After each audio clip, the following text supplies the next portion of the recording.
আসসালামু আলাইকুম ষষ্ঠ শ্রেণীর শিক্ষার্থীরা, কেমন আছো তোমরা সবাই? আশা করি তোমরা সবাই অনেক বেশি ভালো আছো। আমাদের চ্যানেলের নতুন একটি ক্লাসের ভিডিওতে তোমাদের সবাইকে স্বাগতম জানাচ্ছি। তো অনেকদিন পর তোমাদের মাঝে একটা নতুন একটা ক্লাস নিয়ে আসলাম, অধ্যায় বিজ্ঞান বইয়ের পরিবেশের ভারসাম্য এবং আমাদের জীবন। একটু যদি দেখাই তোমাদের, এই যে এই অধ্যায়টা নিয়ে আজকে আমরা চলে আসলাম এবং আজকের ক্লাসে আমরা এই অধ্যায় সম্পর্কে আলোচনা করবো। তো চলো বেশি কথা না বাড়িয়ে আজকের ক্লাসটি শুরু করা যাক। তো এখন যেটা তোমরা দেখতে পাচ্ছ এটাই হচ্ছে তোমাদের সেই 14-10 অধ্যায়, অর্থাৎ 14 নম্বর অধ্যায় পরিবেশের ভারসাম্য এবং আমাদের জীবন। তো আমরা যদি প্রথম থেকে একটু পড়তে লাগি তাহলে দেখো এখানে কি কি বিষয় সম্পর্কে বলা হয়েছে। তো প্রথমে দেখো, তোমরা জানো তো আমাদের চারপাশে সবকিছু নেই কিন্তু আমাদের পরিবেশ, ঠিক আছে। আমরা যেমনটা জানি যে আমাদের চারপাশে যা কিছু আছে সকল কিছু নেই কিন্তু আমাদের পরিবেশ। সো পরিবেশের যদি সংজ্ঞাটা আসলে তোমাদের কাছ থেকে আলাদাভাবে চাই, তখন তোমরা বলতে পারো যে আমাদের চারপাশে যা কিছু আছে সবকিছু নিয়ে হচ্ছে আমাদের পরিবেশ। এরপর দেখো, একটি স্থানের সকল জড় এবং সকল জীব নেই কিন্তু সেখানকার পরিবেশ আসলে গঠিত হয়। পৃথিবীর বিভিন্ন অঞ্চলে বিভিন্ন ধরনের পরিবেশ তুমি দেখতে পারবে। পরিবেশের এই বিভিন্নতার কারণে কি হয়েছে, বিভিন্ন অঞ্চলের জীবও কিন্তু বিভিন্ন ধরনের হয়। তোমরা জানো জীবের মধ্যে রয়েছে সকল উদ্ভিদ এবং প্রাণী। দেখো পরিবেশের যে বৈচিত্র্য বা পরিবেশের যে বিভিন্নতা আছে, এটা কিন্তু আমাদের পৃথিবীর বিভিন্ন জায়গায় কিন্তু এটা দেখা যায়। আমাদের পরিবেশের মধ্যে কিন্তু একটা বৈচিত্র্য রয়েছে। যেমন বাংলাদেশের একটা এলাকার একটা যেরকম পরিবেশ রয়েছে, সেটা কিন্তু আবার হচ্ছে আমরা যদি আফ্রিকা মহাদেশে যাই সেখানকার একটা দেশের কিন্তু পরিবেশ আলাদা। সুতরাং পৃথিবীর বিভিন্ন দেশের বিভিন্ন কিন্তু পরিবেশ বা প্রকৃতির যে বৈচিত্র্য সেটা কিন্তু আমরা দেখতেই পাই যে আলাদা আলাদা প্রত্যেকটা জায়গার পরিবেশ। তো এরকম ভাবে আমাদের মধ্যে যারা জীব রয়েছে অর্থাৎ উদ্ভিদ এবং সকল প্রকারের প্রাণী, এরা কিন্তু বিভিন্ন অঞ্চলে বিভিন্ন ভাবে গড়ে ওঠে। তো সেরকম অঞ্চল ভেদে কিন্তু তাদের পরিবেশের সাথে এক ধরনের ভারসাম্যতা গড়ে উঠেছে। এরপরে দেখো, একটি পরিবেশের কোন ধরনের উদ্ভিদ বা প্রাণী বসবাস করবে তা নির্ভর করে সেখানকার পরিবেশের উপাদানের উপর। অর্থাৎ যেখানকার পরিবেশের উপাদান যেই রকম সেই অনুযায়ী কিন্তু ওইখানকার পরিবেশের প্রাণী গড়ে উঠবে। অর্থাৎ প্রতিকূল পরিবেশে এক টাইপের প্রাণী বসবাস করবে, অনুকূল পরিবেশে এক রকমের প্রাণী বসবাস করবে। তো পরিবেশের বিভিন্ন উপাদান মানুষ সহ অন্যান্য জীবকে কিন্তু প্রভাবিত করে থাকে।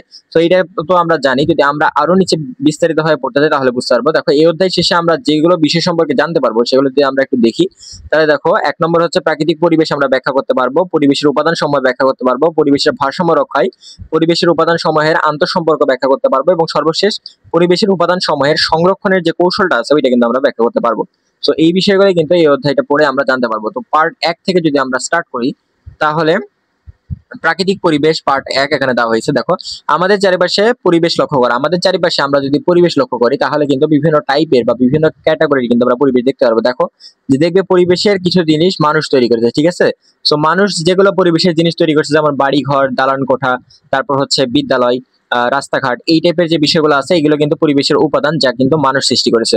সো মানুষের তৈরি যেগুলো উপাদান আছে সেগুলো কিন্তু মানব সৃষ্ট উপাদান বলা হয়, এবং প্রাকৃতিক ভাবে যেগুলো সৃষ্টি হয়েছে সেগুলো কিন্তু প্রাকৃতিক উপাদান বলা হয়। দেখো এরপরে কি বলেছে যে আবার কিছু আছে যা প্রাকৃতিক ভাবে সৃষ্ট, অর্থাৎ মানুষ যেগুলো তৈরি করতে পারে না সেগুলোই হলো মূলত প্রাকৃতিক ভাবে সৃষ্ট। তাহলে কোনটিকে আমরা প্রাকৃতিক পরিবেশ বলবো, ঠিক আছে, এটা একটা বিষয় যে প্রাকৃতিক পরিবেশ আমরা কোনটিকে বলবো। দেখো প্রাকৃতিক ভাবে সৃষ্ট বস্তুগুলোকে নিয়ে যে পরিবেশ সৃষ্টি হয়েছে সেটাকে বলা হয় প্রাকৃতিক পরিবেশ। অর্থাৎ দেখো গাছপালার যদি কথা বলি, গাছপালা কিন্তু মানুষ তৈরি করতে পারে না, বা বন জঙ্গল এই টাইপের বিষয়গুলো কিন্তু মানুষ তৈরি করতে পারে না, এগুলো কিন্তু প্রকৃতি থেকে অটোমেটিক তৈরি হয়েছে। বা নদী নালা, মাঠ ঘাট এই টাইপের কথা যদি আমরা বলি তাহলে সেগুলো কিন্তু প্রকৃতি থেকে অটোমেটিক তৈরি হয়েছে। সো এই বিষয়গুলো কিন্তু মানুষ সৃষ্টি করতে পারে না, তাই এগুলো প্রাকৃতিক ভাবে সৃষ্টি হয়েছে বলে এগুলোর মধ্যে প্রাকৃতিক পরিবেশ মানে প্রাকৃতিক ভাবে সৃষ্ট, তাই এগুলো প্রাকৃতিক পরিবেশ বলা হয়। এবার দেখো এর মধ্যে জড় বস্তু ও জীব দুইটাই রয়েছে যেগুলো মানুষ তৈরি করতে পারে না, ঠিক আছে। জড় বস্তুও কিন্তু রয়েছে আবার জীবও রয়েছে যেগুলো কিন্তু মানুষ কোনোভাবে তৈরি করতে পারে না। যেমন মাটির কথা যদি আমরা বলি, মাটি কিন্তু একটা জড় বস্তু। আবার হচ্ছে পানির কথা যদি আমরা বলি, পানি একটা জড় বস্তু। বায়ু বা বাতাস এগুলো কিন্তু জড় বস্তু। তো এই টাইপের বিষয়গুলো কিন্তু মানুষ সৃষ্টি করতে পারে না, এগুলো প্রাকৃতিক ভাবে সৃষ্ট সম্পদ। আবার মানুষ যেগুলো সৃষ্টি করতে পারে সেগুলো হলো বাড়িঘর, দালান কোঠা, রাস্তাঘাট এই টাইপের বিষয়গুলো কিন্তু মানুষ সৃষ্ট সম্পদ। তো এরপর দেখো মানুষ তার প্রয়োজনে ঘর বাড়ি, বাস, ট্রাক, নৌকা, অর্থাৎ যে কথাগুলো আমরা বললাম সেগুলো সুন্দরভাবে এখানে লেখা হয়েছে। যেগুলো মানুষ তৈরি করতে পারে সেগুলো হলো মানুষ সৃষ্ট সম্পদ বা মানুষের তৈরি পরিবেশ নামে কিন্তু এগুলো পরিচিত। আবার যেগুলো হচ্ছে এই যে চাঁদ তারা, মাটি, নদী, সমুদ্র, পাহাড়, বন জঙ্গল, পশু পাখি ইত্যাদি, এগুলো কিন্তু সবই প্রাকৃতিক পরিবেশের উপাদান।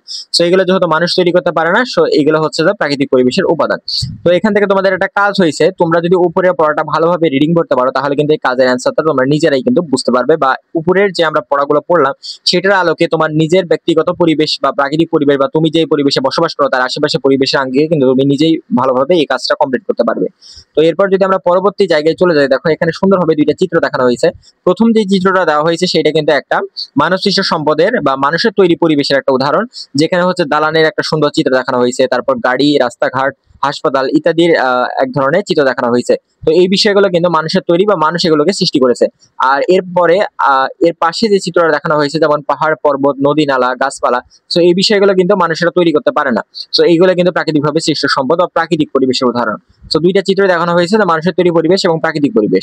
এখন দেখো পরিবেশের আবার উপাদান রয়েছে, ঠিক আছে? আমরা যদি পার্ট 2 এ যদি পড়তে যাই তাহলে পরিবেশের আবার কিন্তু উপাদান রয়েছে। সাধারণত ভাবে আমি যদি সংক্ষিপ্তভাবে আলোচনা করি, দেখো পরিবেশকে প্রধানত দুইটি ভাগে ভাগ করা যায়, ঠিক আছে? একটা হলো মানব সৃষ্ট এবং আরেকটা হচ্ছে প্রাকৃতিক। এটা তো আমরা এর আগে পড়লাম। কিন্তু পরিবেশকে যদি আমরা দুইটি ভাগে ভাগ করতে যাই, সেটা প্রাকৃতিক হোক অথবা মানব সৃষ্ট হোক, পরিবেশকে যদি আমরা দুইটি ভাগে ভাগ করা যায়, একটা হলো জীব উপাদান আর একটা হচ্ছে জড় উপাদান। মানে যার জীবন আছে এক কথায় তাকে জীব উপাদান বলা হয়, এবং যার জীবন নেই তাকে বলা হয় হচ্ছে যে জড় উপাদান, ঠিক আছে? তার মানে একটা হলো সজীব উপাদান এবং আরেকটা হলো জড় পরিবেশ। অর্থাৎ জীব উপাদানকে বাদ দিয়ে যদি অবশিষ্ট সকল উপাদান নিয়ে আমরা একটি পরিবেশ যদি গঠন করতে চাই, যেমন হচ্ছে তোমার রুমের মধ্যে থাকা তোমার পড়ার টেবিল, তারপর হচ্ছে তোমার চেয়ার, এই টাইপের বিষয়গুলো বা তোমার বই, এইগুলো কিন্তু জড় উপাদান, এদের কিন্তু নিজস্ব জীবন নেই। তার মানে এগুলো কিন্তু জীব মানে জড় পরিবেশের উদাহরণ। আবার যদি জীব পরিবেশের কথা আমরা বলি, তাহলে জীব পরিবেশ হচ্ছে এই যে নিচে চিত্র দেওয়া হয়েছে, নিচের দিকে দেখো ডান দিকে যে চিত্রটা আছে এটা হলো জীবের উদাহরণ, এবং বাম দিকে যে চিত্রটা দেওয়া হয়েছে সেটা কিন্তু জড় বস্তুর উদাহরণ বা জড় পরিবেশের উদাহরণ। তো জীব পরিবেশের মধ্যে যেমন মানুষ, তারপর হচ্ছে পশু পাখি, প্রাণী, উদ্ভিদ, এই টাইপের বস্তুগুলোর জীবন আছে বলে এদেরকে বলা হয় হচ্ছে যে জীব পরিবেশের উদাহরণ এগুলা। আর এই পাশে বাম পাশে যে চিত্রটা আমরা দেখি তাহলে দেখতে পারবে এখানে হচ্ছে তোমার পড়ার টেবিল, বই, খাতা, তারপর হচ্ছে ঘড়ি, তারপর তোমার চেয়ার ইত্যাদি ছবি দেওয়া হয়েছে। এগুলোর কিন্তু নিজস্ব কোনো জীবন নেই বা এগুলো এদের স্থান পরিবর্তন করতে পারে না, নড়াচড়া করতে পারে না নিজের ইচ্ছায়। তো এইগুলো কিন্তু সাধারণত ভাবে জড় পরিবেশের উদাহরণ। তো এখানেও যে নিচে যে কাজটা দেওয়া হয়েছে, এখানে কিন্তু তোমাদের জীব এবং জড় পরিবেশের বিষয়গুলো নিয়েই হচ্ছে উদাহরণ দেওয়া হয়েছে। তোমরা তোমাদের নিজেদের মতো করে বাসার মধ্যে কিন্তু তোমরা এইগুলোর কি করতে পারো, তোমরা এইগুলোর কিন্তু নাম ছকে লিখে উপস্থাপন করতে পারো। কিভাবে ছকে লিখবে? এক পাশে ছকে লিখবে যে জীব জীব উপাদান পরিবেশের, আর এক পাশে লিখবে জড় উপাদান। এরপর জীব উপাদানের মধ্যে গাছপালা, মানুষ, পশু পাখি ইত্যাদি লিখতে পারো, এবং জড় উপাদানের মধ্যে লিখতে পারো টেবিল, চেয়ার, রাস্তাঘাট, ঘর বাড়ি, বিদ্যালয়, এগুলো কিন্তু তুমি সিরিয়ালে লিখতে পারো। তার মানে এই যে দুইটা তুমি তালিকা তৈরি করছো, এটাই হচ্ছে তোমার কাজ এখানে যেটা দেওয়া হয়েছে। তো এরপর যদি আমরা আরেকটু নিচের দিকে যাই, এর পরবর্তী যে পার্টটা আছে অর্থাৎ পার্ট 3 এবং 4, এখানে কিন্তু দেখো খুবই গুরুত্বপূর্ণ কিছু কথা বলেছে তারা। নিচে একটা তালিকা দেওয়া হয়েছে এবং এই তালিকাতে বলা হয়েছে যে দেখো দুইটা বিষয়, একটা হলো উদ্ভিদের কি কাজে লাগে আর একটা হলো প্রাণীর কি কাজে লাগে। এ পাশে তোমরা বাম দিকে দেখতে পারবে মাটি, পানি এবং বায়ু তিনটে উপাদান লেখা হয়েছে। এখন যদি আমরা মাটির কথা বলি, মাটি হচ্ছে উদ্ভিদের কি কাজে লাগে। তো মাটি হতে উদ্ভিদ খনিজ লবণ গ্রহণ করে এবং খনিজ লবণের মাধ্যমে উদ্ভিদ কিন্তু নিজের খাদ্য নিজে তৈরি করতে পারে। সো এটা একটা খাদ্যের উপাদান, তাই উদ্ভিদে বেঁচে থাকার জন্য কিন্তু এটা কাজে লাগে। আবার যদি প্রাণীর ক্ষেত্রে বলি, তাহলে প্রাণী হচ্ছে বিভিন্ন টাইপের চাষ করার জন্য, তারা হচ্ছে ফসল উৎপাদনের জন্য কিন্তু মাটিকে কাজে লাগে, অর্থাৎ মাটিতে কিন্তু গাছ রোপণ করে কিন্তু তারা ফসল উৎপাদন করে। সো প্রাণীর ক্ষেত্রেও কিন্তু খাদ্য তৈরির ক্ষেত্রে এটা ব্যবহৃত হয়। পানির ক্ষেত্রে উদ্ভিদ পানিকে হচ্ছে গ্রহণ করে থাকে সাধারণত ভাবে তাদের নিজের জীবন ধারণের জন্য। মানুষের ক্ষেত্রেও ঠিক তাই, নিজেকে পরিষ্কার রাখার জন্য এবং পাশাপাশি হচ্ছে নিজের জীবন ধারণের জন্য কিন্তু পানিকে ব্যবহার করে থাকে। বায়ু কি করে? বায়ু আমরা যেমনটা জানি যে উদ্ভিদ কার্বন ডাই অক্সাইড কিন্তু হচ্ছে সালোকসংশ্লেষণ প্রক্রিয়ায় খাদ্য তৈরি করার জন্য ব্যবহৃত হয়, এবং প্রাণীর ক্ষেত্রে কিন্তু অক্সিজেন বেঁচে থাকার জন্য এটা গুরুত্বপূর্ণ। অর্থাৎ অক্সিজেন কিন্তু প্রাণীর ক্ষেত্রে বেঁচে থাকার জন্য কিন্তু অক্সিজেন গ্রহণ করতে হয়। আর উদ্ভিদের ক্ষেত্রে কার্বন ডাই অক্সাইডের কথা বলা হয়েছে, যার মাধ্যমে সালোকসংশ্লেষণ প্রক্রিয়ায় উদ্ভিদ খাদ্য তৈরি করে। তার মানে দুইটার ক্ষেত্রেই কিন্তু এই তিনটা যে গুরুত্বপূর্ণ মৌলিক উপাদান রয়েছে মাটি, পানি এবং বায়ু, তিনটাই কিন্তু কাজে লাগছে, প্রথমত উদ্ভিদের ক্ষেত্রে এবং দ্বিতীয়ত হচ্ছে প্রাণীর ক্ষেত্রে। তো এরপর দেখো আরেকটা ছক দেওয়া হয়েছে এবং এই ছকে বলা হয়েছে কিরকম, যে এখানে জীবের নাম দেওয়া হয়েছে। জীবের নাম দুইটি, অর্থাৎ উদ্ভিদ এবং হচ্ছে প্রাণী। এখন বলেছে কোন ধরনের পরিবেশের জন্ম বা অবস্থা। তো উদ্ভিদ সাধারণত ভাবে যে পরিবেশে জন্মগ্রহণ করে, প্রাণীরাও সাধারণত ভাবে ওই পরিবেশে বসবাস করে। তো এটা তোমরা নিজেদের মতো করে নেবে। আমরা আমাদের পরিবেশের মধ্যে যদি আমরা তাকাই, তাহলে এখানে উদ্ভিদও আছে, প্রাণীও রয়েছে। অর্থাৎ আমাদের এই পরিবেশটাতে উদ্ভিদও বসবাস করে, প্রাণীও বসবাস করে। তার মানে উদ্ভিদ যেই টাইপের পরিবেশে বসবাস করতে পারে, প্রাণীরাও কিন্তু সেই পরিবেশে বসবাস করে। মানে এরা একে অপরের পরিপূরক। উদ্ভিদ ছাড়া কিন্তু প্রাণীরা বেঁচে থাকতে পারবে না। প্রাণীদের বেঁচে থাকার জন্য যে অক্সিজেনের প্রয়োজন হয় সেটা কিন্তু উদ্ভিদ থেকেই আমরা পাই। সুতরাং এই দুইটা কিন্তু একে অপরের পরিপূরক, বা প্রাণীরা বিভিন্ন ক্ষেত্রে কিন্তু উদ্ভিদের উপর নির্ভরশীল হয়ে থাকে। তো এই দুইটা কিন্তু খুবই গুরুত্বপূর্ণ। এবার দেখো পরিবেশে উদ্ভিদ এবং প্রাণী, তো এটা যদি আমরা একটু পড়ে দেখি তাহলে দেখো এখানে কি বিষয় সম্পর্কে বলেছে তারা, একটু ভালো করে খেয়াল করো। যে পরিবেশে উদ্ভিদ এবং প্রাণী, পরিবেশের জীব উপাদানের মধ্যে রয়েছে উদ্ভিদ এবং প্রাণী। এটা তো আমরা একটু আগে পড়লাম, জীবকে দুই ভাগে ভাগ করা হয়, একটা হলো উদ্ভিদ এবং আরেকটি হচ্ছে প্রাণী। তো এরপর দেখো যে এই সকল উদ্ভিদ ও প্রাণী কিভাবে বিভিন্ন পরিবেশ থেকে বেঁচে থাকে তা কখনো কি ভেবেছো? তো এই বিষয় সম্পর্কে নিচে খুবই গুরুত্বপূর্ণ কথা লেখা হয়েছে, যেমন পরিবেশের সকল উদ্ভিদ এবং প্রাণীদের বেঁচে থাকার জন্য কিছু মৌলিক উপাদানের প্রয়োজন হয়, এবং এই মৌলিক উপাদানগুলো উপরে আমরা পড়ে আসছি, যেমন হচ্ছে মাটি, পানি, বায়ু এবং সূর্যের আলো, এই টাইপের বিষয়গুলা। তো তোমরা যেমনটা জানো যে উদ্ভিদ সূর্যের আলোকে কাজে লাগিয়ে কিন্তু সালোকসংশ্লেষণ প্রক্রিয়ায় খাদ্য তৈরি করে, এটা করে তার পানির প্রয়োজন হয়। পাশাপাশি বায়ু থেকে কার্বন ডাই অক্সাইড কিন্তু গ্রহণ করে থাকে। আবার উদ্ভিদ যখন তার নিজের খাদ্য তৈরি করার পরে অক্সিজেন যেই হচ্ছে নির্গত করছে তার দেহ থেকে বের করে দিচ্ছে, ওই অক্সিজেন গুলো আবার প্রাণীরা কিন্তু ব্যবহার করে কিন্তু প্রাণীরা হচ্ছে বেঁচে থাকে, বা বেঁচে থাকার জন্য প্রাণীরা আবার অক্সিজেন গ্রহণ করে। তার মানে উদ্ভিদ এবং প্রাণী উভয় কিন্তু বেঁচে থাকার জন্য এই যে মৌলিক কিছু উপাদান আছে যেমন মাটি, পানি, বায়ু, সূর্যের আলো, এই বিষয়গুলোর উপর কিন্তু নির্ভরশীল। বিশেষ করে সূর্যের আলো, যেটাকে বলা হয় সকল শক্তির মূল উৎস।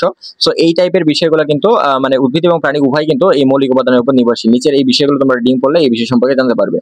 তো এরপর যেই পার্ট গুলো রয়েছে সেগুলো যদি আমরা পড়ি, যেমন পরিবেশের ভারসাম্য। দেখো পরিবেশের ভারসাম্যটা কি, যে পরিবেশে কোনো জীবই এককভাবে কিন্তু বেঁচে থাকতে পারে না। পরিবেশের জীব বেঁচে থাকার জন্য কিন্তু অন্য জীবের উপর অবশ্যই নির্ভরশীল। ঠিক কিরকম, দেখো বেঁচে থাকার জন্য জীব বিভিন্নভাবে তার চারপাশে পরিবেশের উপর নির্ভর করে। বেঁচে থাকার জন্য আমরাও পরিবেশের উপর বিভিন্ন উপাদানের উপর নির্ভর করে থাকি। আমরা মানুষেরাও কিন্তু বিভিন্ন পরিবেশের উপাদানের উপর নির্ভর করে থাকি। যেমনটা একটু আগে বলেছি আমরা যে উদ্ভিদের উপর নির্ভরশীল হয়ে থাকি। ভেবে দেখো তো, যে সকল উৎস থেকে আমরা প্রয়োজনীয় জিনিস পাই তা যদি কোনো কারণে নষ্ট হয়ে যায় তাহলে আমাদের জীবনে কি ঘটবে? তাহলে আমাদের জীবনে কিন্তু আমরা ওই টাইপের জিনিসগুলো আর পাবো না যেগুলো আমাদের প্রয়োজনীয়। সুতরাং কিন্তু আমরা বিলুপ্ত হয়ে যাবো, অর্থাৎ পৃথিবীতে কিন্তু বেঁচে থাকতে পারবো না। বিষয়টা এরকম। তার মানে বেঁচে থাকার জন্য অবশ্যই আমাদের পৃথিবীর বিভিন্ন টাইপের আমাদের পরিবেশের বিভিন্ন উপাদানের উপর কিন্তু নির্ভরশীল হতে হয়। জীব এবং জড় উপাদানের উপর অবশ্যই আমরা নির্ভরশীল হয়ে থাকি। তো এরপর দেখো, যে তোমরা ডাইনোসরের নাম শুনেছো, যা লক্ষ লক্ষ বছর আগে কিন্তু পৃথিবীতে ছিল। লক্ষ লক্ষ বছর আগে এক প্রজাতির প্রাণী ছিল। নিচে চিত্র দেওয়া হয়েছে। এই প্রজাতির প্রাণীরা অর্থাৎ ডাইনোসররা কিন্তু পৃথিবীতে বসবাস করছিল, যারা কিন্তু বর্তমানে নেই, বা বর্তমানে তারা কিন্তু বিলুপ্ত হয়ে গেছে। তো তোমরা কি জানো এরা হচ্ছে ডাইনোসর কেন আজ পৃথিবীতে নেই? কারণ ডাইনোসরের যেগুলো বিষয়ের উপর নির্ভরশীল ছিল, বা ডাইনোসর বিলুপ্তির যে কারণটা ছিল, এটা তোমরা পড়লেই বুঝতে পারবে যে ডাইনোসর আসলে কেন বিলুপ্তি হলো। কারণ ডাইনোসর যে সকল পরিবেশের উপাদানের উপর নির্ভরশীল ছিল, বা যেরকম ওদের ক্ষেত্রে অনুকূল যে পরিবেশটা ছিল ওইটা বর্তমানে প্রতিকূল হয়ে গেছে।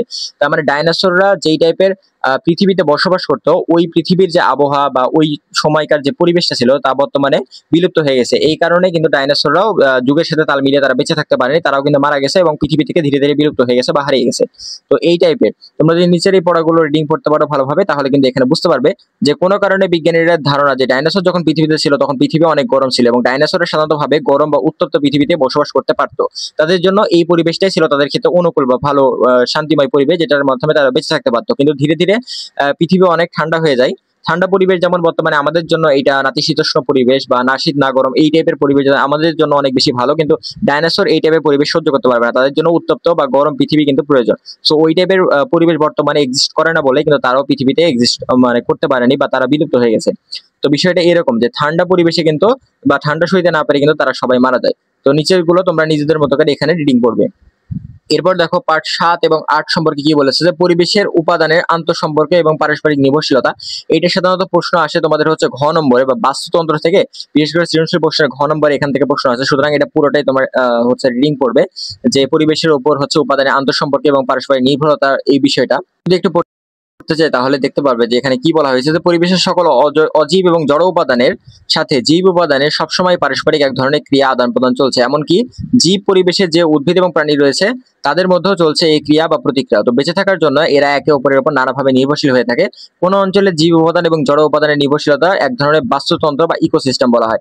তার মানে যদি পরীক্ষা আসে যে বাস্তুতন্ত্র বা ইকোসিস্টেম কি, তাহলে তোমরা বলবে যে কোন অঞ্চলে, ঠিক আছে, এইটা তোমরা কিভাবে অ্যান্সারটা দিতে পারো এটা আমি বলে দিই, যে কোন অঞ্চলে জীব উপাদান এবং হচ্ছে জড় উপাদানের নির্ভরশীলতার সম্পর্কের নাম বাস্তুতন্ত্র বা ইকোসিস্টেম। অর্থাৎ কোন অঞ্চলে জীব উপাদান এবং জড় উপাদানের নির্ভরশীলতার নামকেই বলা হয় বাস্তুতন্ত্র বা ইকোসিস্টেম। সো বাস্তুতন্ত্র কাকে বলে এখন থেকে তোমরা এই বিষয়টা বলে দেবে। তো এরপর দেখো, পৃথিবীতে যত প্রকারের জীব রয়েছে তাদের মধ্যে সবচেয়ে বড় হলো তিমি, এটা তোমরা জানো। আর তার মানে তিমি এই জীবটা হচ্ছে পৃথিবীর সবচেয়ে বড় জীব, এবং সবচেয়ে ক্ষুদ্রতম জীব হচ্ছে ব্যাকটেরিয়া। তো বড় থেকে ক্ষুদ্র সকল জীবই কিন্তু পরস্পরের সাথে বিভিন্নভাবে সম্পর্কিত রয়েছে। সো পারস্পরিক যে সম্পর্ক, এটা দেখো পরিবেশের উদ্ভিদ এবং প্রাণীর মধ্যে সম্পর্ক আছে, এদের সাথে আবার বায়ু, মাটি, পানির যে সম্পর্ক তা একটি প্রতিক্রিয়ার মধ্যে দিয়ে চলছে, এবং এর মধ্যে কোনো প্রক্রিয়া অতি সাধারণ আবার কোনোটা হচ্ছে অতি জটিল। যেমন জীব ও জড়ের উপর নির্ভরশীল হয়ে থাকে, আবার একটি জীব অপর একটি জীবের উপর কিন্তু নির্ভরশীল হয়ে থাকে। যেমন হচ্ছে আমরা যদি বলি যে আমাদের জীব জগতে কিন্তু এরকম রয়েছে যে ছোট বা ক্ষুদ্র টাইপের যে প্রাণীগুলো আছে ওই প্রাণীরা কিন্তু বড় প্রাণীদের আহার, অর্থাৎ বড় প্রাণীরা কিন্তু ছোট প্রাণীদের খেয়ে বেঁচে থাকে। ছোট টাইপের যেই টাইপের প্রাণী রয়েছে সমুদ্র থেকে শুরু করে আমাদের এই যে বাস্তুতন্ত্র বা আমাদের ইকোসিস্টেমের মধ্যে যেগুলো ক্ষুদ্রতম জীব রয়েছে সেই জীবগুলোকে কিন্তু ভক্ষণ করে বেঁচে থাকে বৃহত্তম যেই জীবগুলো রয়েছে সেগুলা। আবার বৃহত্তম বা বড় টাইপের জীবগুলো যখন মারা যায় তখন তাদের দেহ আবার ক্ষুদ্রতম যে জীবগুলো রয়েছে যেমন ব্যাকটেরিয়া, ইস্ট, অ্যামিবা এই টাইপের প্রাণীরা আবার ওই বড় বা হচ্ছে বৃহত্তম জীবের দেহ অবশেষ যখন মারা যায় তারা, তখন তাদের দেহকে কিন্তু ভক্ষণ করে থাকে। তার মানে এটা এক ধরনের ইকোসিস্টেম বা বাস্তুতন্ত্র এক ধরনের হচ্ছে মানে ঘুরপাক খাচ্ছে আমাদের মধ্যে, যে একটা জীব আর একটা জীবকে খেয়ে বেঁচে থাকে। তো এইটাকে বলা হয় হচ্ছে পরস্পরের উপর নির্ভরশীলতা, বা একটি জীব আরেকটি জীবের উপর এক ধরনের নির্ভরশীলতার একটা পর্যায়। তো এইভাবেই কিন্তু সাধারণত ভাবে প্রাণী জগতে বা হচ্ছে আমাদের এই পরিবেশের মধ্যে একটি প্রাণী আরেকটি প্রাণীর উপর, মানে একটি জীব অন্য একটি জীবের উপর অথবা একটি জীব আরেকটি জলের উপর কিন্তু নির্ভরশীল হয়ে আছে। তো এই নির্ভরশীলতার প্রশ্নই কিন্তু তোমাদের ব্যাখ্যা আকারে দিবে। তো তোমরা যদি এইটা নিজেদের মতো করে এই পর্যন্ত রিডিং করতে পারো তাহলে কিন্তু তোমরা বুঝতে পারবে। এরপর আছে পরিবেশের বিভিন্ন উপাদান সংরক্ষণের কৌশল। পরিবেশের বিভিন্ন উপাদান যেহেতু আমাদের অতি প্রয়োজনীয়, যেমন হচ্ছে মাটি, পানি, বায়ু, সুতরাং আমরা মাটি, পানি, বায়ু এই টাইপের উপাদানগুলোকে আমরা হচ্ছে সংরক্ষণ করতে পারবো। কিরকম ভাবে? আমরা এমন কোনো কাজ করবো না যাতে মাটি, পানি বা বায়ু হচ্ছে দূষিত হয় বা এদের দূষণ হয়। তো আমাদের খুব সাবধানে হচ্ছে যে পরিবেশের এই বিষয়গুলোকে ব্যবহার করতে হবে, এবং মাটি, পানি বা বায়ু দূষণ রোধ করার ক্ষেত্রে যেই ধরনের কার্যাবলী রয়েছে বা যে পদ্ধতিগুলো আছে এগুলো আমাদেরকে গ্রহণ করতে হবে, যাতে এই পরিবেশের মৌলিক যে গুরুত্বপূর্ণ উপাদানগুলো আছে এগুলো যাতে কোনোভাবে নষ্ট না হয়, এগুলোকে যাতে আমরা সংরক্ষণ করতে পারি। এবং হচ্ছে যে কেননা এগুলো থেকে আমাদের কিন্তু অনেক কিছু মানে আমরা কিন্তু এদের উপর বিভিন্নভাবে নির্ভরশীল, সুতরাং এই বিষয়গুলোকে আমাদের অবশ্যই সংরক্ষণ করতে হবে। তো এটা যদি তোমরা নিজের এই বিষয়গুলো রিডিং করতে পারো তাহলে তোমরা বুঝতে পারবে। যেমন দেখো, আমি যদি একটু বলি যে সুস্থ এবং স্বাভাবিকভাবে বেঁচে থাকার জন্য বিভিন্ন উদ্ভিদ এবং প্রাণীদের বিলুপ্তির হাত থেকে আমাদের রক্ষা করতে হলে পরিবেশকে দূষণমুক্ত রাখতে হবে এবং সেই সাথে পরিবেশকে পরিচ্ছন্ন রাখতে হবে। পরিবেশের বিভিন্ন উপাদান মাটি, পানি, বায়ু দূষণ রোধ করতে হবে। এরপর দেখো, বন জঙ্গল, পশু পাখি নিধন বন্ধ করতে হবে। প্রাকৃতিক সম্পদের ব্যবহার এমন ভাবে করতে হবে যেন জীব এবং সম্পদের ভারসাম্য রক্ষা হয়। তো এই বিষয়গুলো যদি আমরা করে চলতে পারি বা মেনে চলতে পারি তাহলে কিন্তু আমাদের পরিবেশ একদম হচ্ছে দূষণ মুক্ত থাকবে এবং হচ্ছে পরিবেশের ভারসাম্য যেটা আছে এটা কিন্তু ঠিক থাকবে। সো এই অধ্যায় শেষে আমরা যা জানলাম বা যা শিখলাম এটা কিন্তু এই বিষয়গুলো কয়েকটা টপিক বা কয়েকটা স্টেপ যদি তোমরা রিডিং পড়তে পারো তাহলে কিন্তু এই বিষয়গুলো সম্পর্কে জানতে পারবে। তো আজকের অধ্যায়টা মোটামুটি এই পর্যন্তই ছিল, এই পর্যন্তই শেষ। সেই অধ্যায়টা আশা করি তোমাদের আর কোনো প্রকারের প্রবলেম থাকবে না। এখন যদি তোমরা নিজেরা পড়তে লাগো এই অধ্যায় তাহলে কোন কোন বিষয়গুলো গুরুত্বপূর্ণ বা কোন কোন বিষয়গুলোকে গুরুত্ব দিয়ে আমরা পড়বো সেই বিষয়গুলো তোমরা বুঝতে পারবে। তো আজকের ক্লাসটি মূলত এই পর্যন্ত ছিল। তোমাদের বিজ্ঞান বইয়ের সর্বশেষ যে অধ্যায়টা ছিল চতুর্দশ বা 14 নম্বর অধ্যায়, পরিবেশের ভারসাম্য আমাদের জীবন, এই অধ্যায় নিয়ে আজকের ক্লাসে আমরা আলোচনা করলাম। তো তোমাদের বিজ্ঞান বইয়ের মোটামুটি সকল ক্লাসই হচ্ছে আমাদের চ্যানেলে আপলোড করা হয়েছে, একদম প্রথম অধ্যায় থেকে গুরুত্বপূর্ণ যে কয়েকটা অধ্যায়, আসলে 14টা ক্লাস আমি আপলোড দিইনি, যেগুলো গুরুত্বপূর্ণ শুধুমাত্র সেগুলো অধ্যায়েরই ক্লাস আপলোড দিয়েছি। এবং আমাদের চ্যানেলে এই ক্লাসগুলো করলে কিন্তু তোমাদের বিজ্ঞান বইয়ের, বিশেষ করে ষষ্ঠ শ্রেণীর বিজ্ঞান বইয়ের কোনো প্রকারের সমস্যা থাকবে না। আমি কিন্তু আলাদাভাবে প্লে লিস্ট করে দিয়েছি তোমাদের ষষ্ঠ শ্রেণীর বিজ্ঞান বইয়ের ক্লাস। তো এরপর সম্ভবত তোমাদের বিজ্ঞান বইয়ের উপর আমি মনে হয় আর কোনো ক্লাস আপলোড করবো না। এরপর তোমাদের গণিত বা ইংলিশ বইয়ের উপর আমরা ক্লাস আপলোড করতে পারি। তো যেইটুকু ক্লাস আপলোড করেছি এগুলো পড়লে আশা করি তোমাদের মানে যথেষ্ট, এইটুকু পড়লেই তোমরা বুঝতে পারবে, তোমাদের আশা করি আর কোনো প্রকারের সমস্যা থাকবে না। তো আজকের ক্লাসটি এই পর্যন্তই ছিল। কেমন লেগেছে তোমাদের কাছে? ভিডিও ভালো লাগলে অবশ্যই একটি লাইক দিও এবং আমাদের সাথে যুক্ত হতে চাইলে অবশ্যই সাবস্ক্রাইব করে যুক্ত হতে পারো। দেখা হবে পরবর্তী নতুন কোনো ক্লাসে, সে পর্যন্ত সবাই ভালো থাকবে। ধন্যবাদ সবাইকে।